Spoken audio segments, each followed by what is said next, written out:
జూడియో.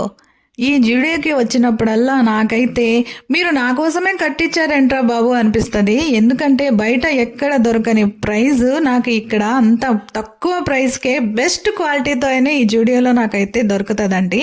నేనైతే మంచిగా ఫిక్స్ అయిపోయి వచ్చేసాను, ఈ బ్యాగ్ నింపేసుకొని వెళ్ళిపోదాం అని చెప్పి. ఎవరంతా తెగ తిరిగేస్తున్నాను, ఏ సెక్షన్ వదలలేదు, అన్ని చూసేస్తున్నాను.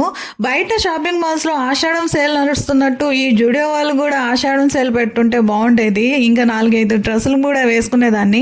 తీసుకున్నంత వరకు తీసుకుని ప్యాకింగ్ చేసుకుని నేనైతే జూడియో నుంచి వచ్చేసి ఇంటికైతే బయలుదేరాను. దారి మధ్యలో అయితే ఈ పనసకాయలు అయితే కనిపించాయి. బేరమడి మరి 200కి తీసుకున్నాను. వీళ్ళైతే 2 రోజులు ఆగే అయితే కోయమన్నారు, ఎందుకంటే బాగా పండిందని చెప్పి. నేనైతే 3 రోజుల వరకు ఆపాను. తర్వాత అది కులిపోయినట్టు అనిపించింది, అందుకని మా నాన్న చేత అయితే కోయిస్తున్నాను. మా నాన్న అయితే తెగ ఇబ్బంది పడిపోతున్నాడు ఈ కాయను కోయడానికి. 3 చేతులు వేస్తే గానీ ఈ కాయను కోయలేకపోయాము. నేనైతే మర్చిపోకుండా ఒక సబ్స్క్రైబ్ ఇచ్చుకోండి, పడుంటది.